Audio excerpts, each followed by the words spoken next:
India గర్వించదగ్గ super star. ఇండియాలోనే number 1 hero మన 'ప్రభాస్ రాజు'. 'ప్రభాస్' అంటే నిజంగా అందరికీ డార్లింగ్. అతడేదో డార్లింగ్ అని సినిమా చేశాడని కాదు. ఆ బిరుదు ఇవ్వలేదు. తన వ్యక్తిత్వం అంటే తన మంచితనం అతడు గెలుచుకునే ఇమేజ్ ఇది. చిరంజీవి, బాలకృష్ణ గారు లాంటి పెద్ద పెద్ద స్టార్స్‌కైనా, శ్రీసింహ, సంతోష్ శోభన్ లాంటి చిన్న హీరోలకైనా అతను నిజంగా డార్లింగ్. టాలీవుడ్‌లో అస్సలు వివాదం అంటే ఈ వివాదరహుడు అని ఇలా ఎవరైనా ఉన్నారంటే అది ఖచ్చితంగా మన 'ప్రభాస్' మాత్రమే. ఇద్దరు హీరోల ఫ్యాన్స్ కొట్టుకుంటారు గానీ, ఆ ఇద్దరు హీరోల ఫ్యాన్స్ 'ప్రభాస్' గారిని అవమానిస్తారు. అది అతడి రేంజ్.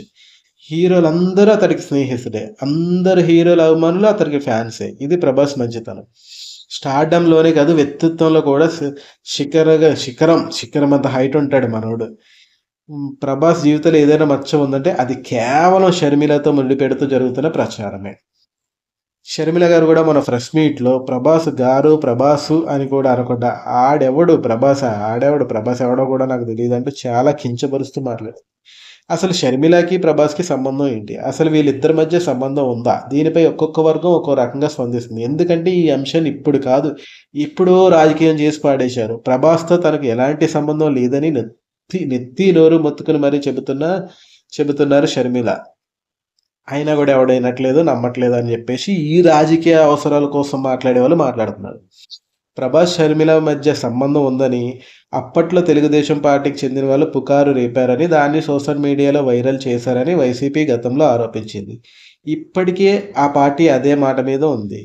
ఇప్పుడు తాజాగా షర్మిల చేస్తున్న ఆరోపణ ఏంటంటే తనకు ప్రభాస్‌కు సంబంధం అంటగట్టింది వైసీపీనే అని, వైసీపీ సోషల్ మీడియాలోనే వాళ్ళే ప్రచారం చేసి దాన్ని తెలుగుదేశం మీదకి దోచేశారని.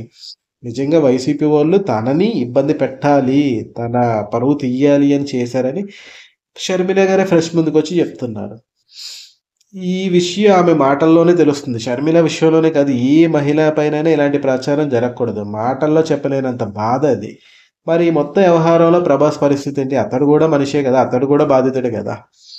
ఇదంతా నిజమా? అబద్ధమా? అనే విషయం పక్కన పెడితే ఇలాంటి పుకార్లలో తన పేరు వినిపించడం ప్రభాస్‌కి నిజంగా ఇబ్బంది పెట్టే అంశమే.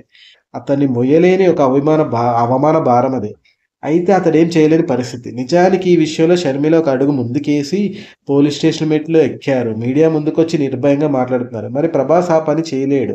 తను కూడా బయటకొచ్చి ఖండించడం లాంటివి చేస్తే ఈ అంశానికి మరింత ప్రాధాన్యం పెరుగుతుంది. ఆ విషయం ప్రభాస్‌కి తెలుసు. అందుకే ఇప్పుడు కాదు కదా, ఎప్పుడు ప్రభాస్ మౌనం మాత్రమే పాటిస్తుంటాడు. ఇప్పటికిప్పుడు ఈ పుకార్లని కథనాలను ప్రభాస్ ఆపలేడు. ఎందుకంటే ఇది ఎప్పుడో రాజకీయ రంగం పులుముకుంది. తన సినిమాలతో వ్యక్తిత్వంతో ఎంతో మంచి పేరు తెచ్చుకున్న ప్రభాస్ ఈ ఊహాగానాలతో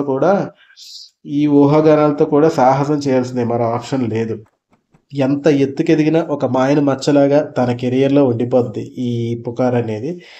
బట్ దీని గురించి ప్రభాస్ గారు రియాక్ట్ అయితే మీడియాలో ఇంకా సోది చేసి ఇంకా దీన్ని పెద్దగా చేస్తారు తప్ప ఎటువంటి ఉపయోగం లేదని ఆయన సైలెంట్‌గానే ఉంటున్నారు. ఆయన సైలెంట్‌గా ఉండడం చాలా మంచిది.